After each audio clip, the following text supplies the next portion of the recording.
Barack Obama.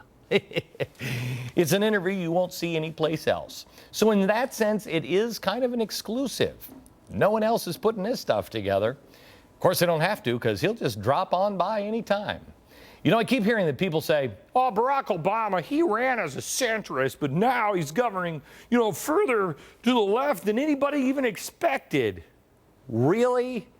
I maintain that's not true. I contend that Barack Obama told us absolutely everything he intended to do, and he still is. Every step of the way. People just didn't listen.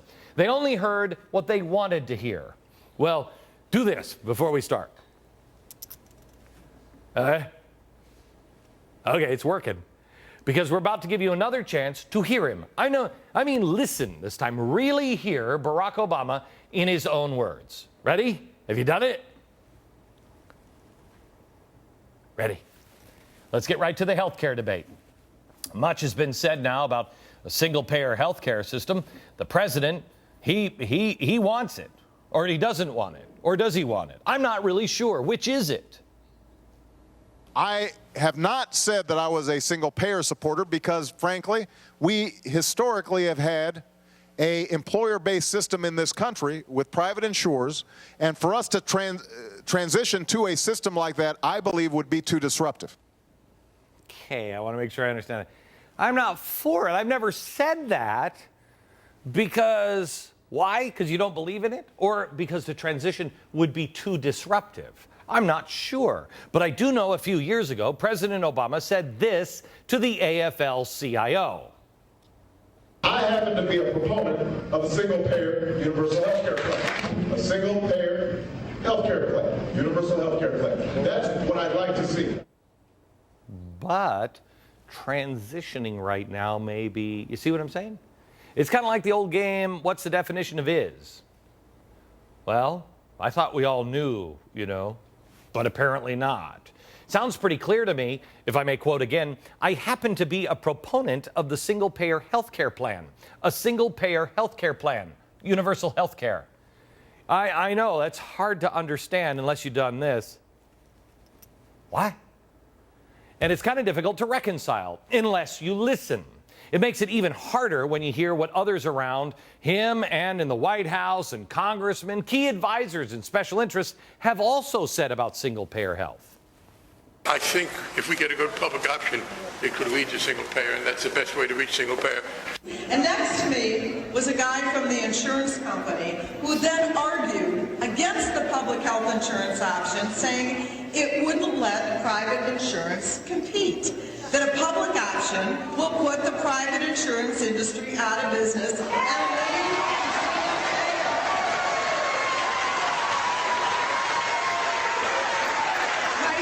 Part of that, right? He was right. The man was right. Someone once said to me, this is a Trojan horse for a single payer. And I said, well, it's not a Trojan horse, right? It's just right there. I'm telling you, we're going to get there. Over time, slowly, but we'll move away from reliance on employment-based health insurance, as we should, but we'll do it in a way that we're not going to frighten people into thinking they're going to lose their private insurance. So in other words, what the guy just said from Tides was it won't be so disruptive. Wouldn't you love if somebody would have put that together and then said to the president, yesterday, so you're for it, you just want to do it slowly like Tides wants you to do, right? Wouldn't that have been a good question? No, they didn't get to that one. No. By the way, Tides, in case you don't know what Tides is, Tides Foundation is with Soros. Tides, Drummond Pike, the Tides CEO, he's the treasury, or was the treasurer of Democracy Alliance, also Soros. Tides, so you know, is the one that brings us the Appollo Alliance.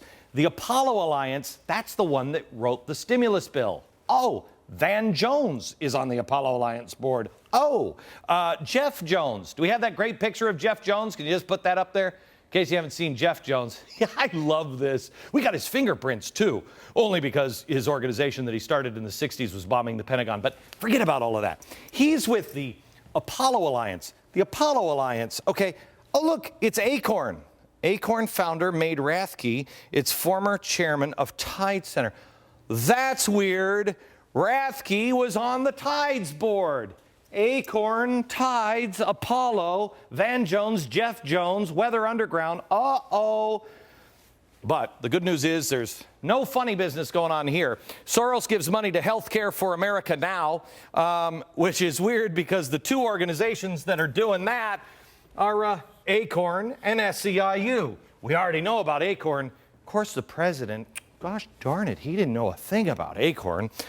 SEIU, Andy Stern is on the board of Soros's 2004 527 called ACT. Do you remember that? But here's the interesting thing. Stern, who's with SEIU and also advises the president an awful lot on everything.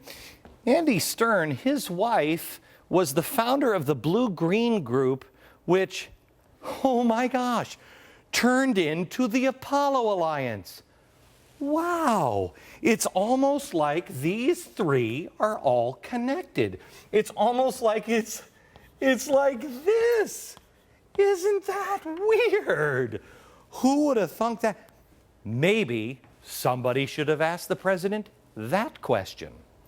Okay, what were we talking about? Oh yeah, that's right. He doesn't want a single payer universal health care or, just another option for all Americans. That's all he wants. Does that seem clear to you, even after you did this? Still a little fuzzy. And the Acorn, SEIU, and the Apollo project. Gee, this seems like something that somebody in the media would look into. But no, they got other things to do. Hey, Mr. President, how about those socks, huh?